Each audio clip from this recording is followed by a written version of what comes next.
Mark Reason last updated 0500-2108-2017. Mark Colber Getty pictures. Wallabies captain Michael Hooper looks dejected after a Bledisloe Cup embarrassment. Getty images. Sonny Bill Williams skips through one of many missed tackles by the Wallabies in Saturday's Bledisloe Cup hammering at the hands of the All Blacks.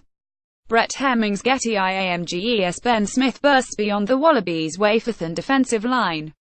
Brett Hemmings. Getty images. Rico Ione leaves Wallabies in his wake. Rugby opinion. A memorial service will be held for Australian rugby next week. The family of Australian rugby invites sorrowing friends and relatives to attend Forsyth Bar Stadium in Dunedin on Saturday. The All Blacks are expected to attend the service. The funeral will be held later in the year. Don't kid yourselves about the All Blacks' 5,434 victory over Australia. This wasn't New Zealand reborn. These were the death throes of Australian rugby. Goodness knows where they scraped up 54,000 people to come and watch. And there that many New Zealanders living in Sydney for the next 7 days. Anyone called Jones is going to climb into the Wallabies, although you wonder if the twitching marsupial is worth their breath. I don't think I have ever seen a worse defensive performance from a front-rank international side. Had they learned nothing from the Lions series? Read more. All Blacks rumble to Bledisloe test win. Player ratings. All Blacks liner. Wallabies lacking basics. Checker blames doubt for a loss. Bledisloe Cup full coverage. You have to come against Beauden Barrett with line speed. You have to cut down his time, make him panic. But Australia actually stood off. Most of the time Samu Kerevi slid into 12 and Curtis Rona came into 13, with Kurtley Beale moving out. And it was complete amateur hour. Sorry, that's not fair on those great Australian amateur sides of yore, who could actually play a bit. Defence coach Nathan Gray needs to leave the room in a hurry. He doesn't have much of a track record, anyway. Well, not unless you mean turning a Lions series when he bust Richard Hill's jaw with a disgusting tackle halfway through the second test in 2001. Add feedback. But however revolting it may be to say, you almost hoped for a bit of that aggro from the Australians. Where was the mongrel? Even a chihuahua has more bite. The back row was awful. Ned Hannigan is so far out of his depth.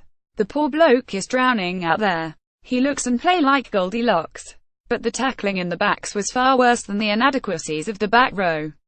You could understand now why Taranaki exported Curtis Rona. The lad talks a good game. One guess the All Blacks camp can say whatever they want, but I know what I'm capable of doing. That is a long way from playing one. Rona was played out of position on the wing and he did not know whether he was coming or going. I lost count of the amount of tackles he missed. He was skinned on the outside by Damian McKenzie in the first half, a run that led to a try. He was then stepped on the inside quite effortlessly by Liam Squire in the second half, a move that also led to a try. How is it possible for a top-level wing to have the inside track on a blindside flanker, with a touchline as his outside defender, and to get beaten on the inside defense is a skill and it is one which Rona is a long way off mastering. Checker said before the game, I'm sure he can handle it, no problem. Oh, self-delusion. Kerevi was just as bad. There is an art to playing 12 in defense. You have to stay connected with your 10, and you need to bring linear speed, while holding on the inside runners and being ready to slide. It's hard. Even SBW failed to get to the outside on one of Australia's second half tries. But Kerevi was clueless. Like a mad trombonist, he didn't know whether to hold a slide. Owen Farrell, appropriately the son of a defence coach, is the best in the world at defending with his 10 and 13. Maybe Australia should offer his dad a lot of money to sort out their mess. England coached by an Aussie, Australia coached by a Pom in a world gone mad. Sadly for Australia, the outside defence was just as bad as the inside. The Lions wings were expert at knowing when to hold or when to rush in for a pressure spot tackle. They also won a ton of ball in the air. Australia were a shambles on the outside. They didn't scramble. Henry Spate was exposed as a poor tackler. Israel Folau got stood up and beaten on the outside for Rico Ioane's first try. He is not much of a defender either. By halftime the Wallabies had given up 40 points. Hello, maybe Bill Pulver, the almost extinct CEO of Aussie Rugby, needs to think about cutting another team. They wear green and gold. At least the Western Force tended to play with a bit of dingo. Look, here's a quote from Graham, very passionate and really keen to get Australian rugby loving defence. I love it, I really want people to love it, and from a national perspective. I reckon you get the decibel meter out when there's a big hit on a rugby field and there's great defense. The crowd know this and they respond accordingly.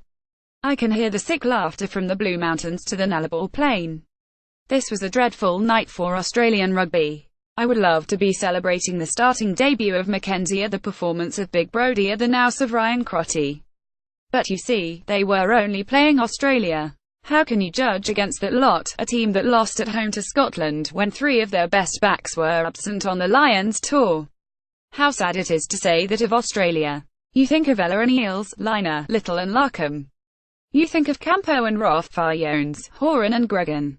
4 more years. I fear it will be a lot longer than that before Aussie rugby rises from the dead. Stuff.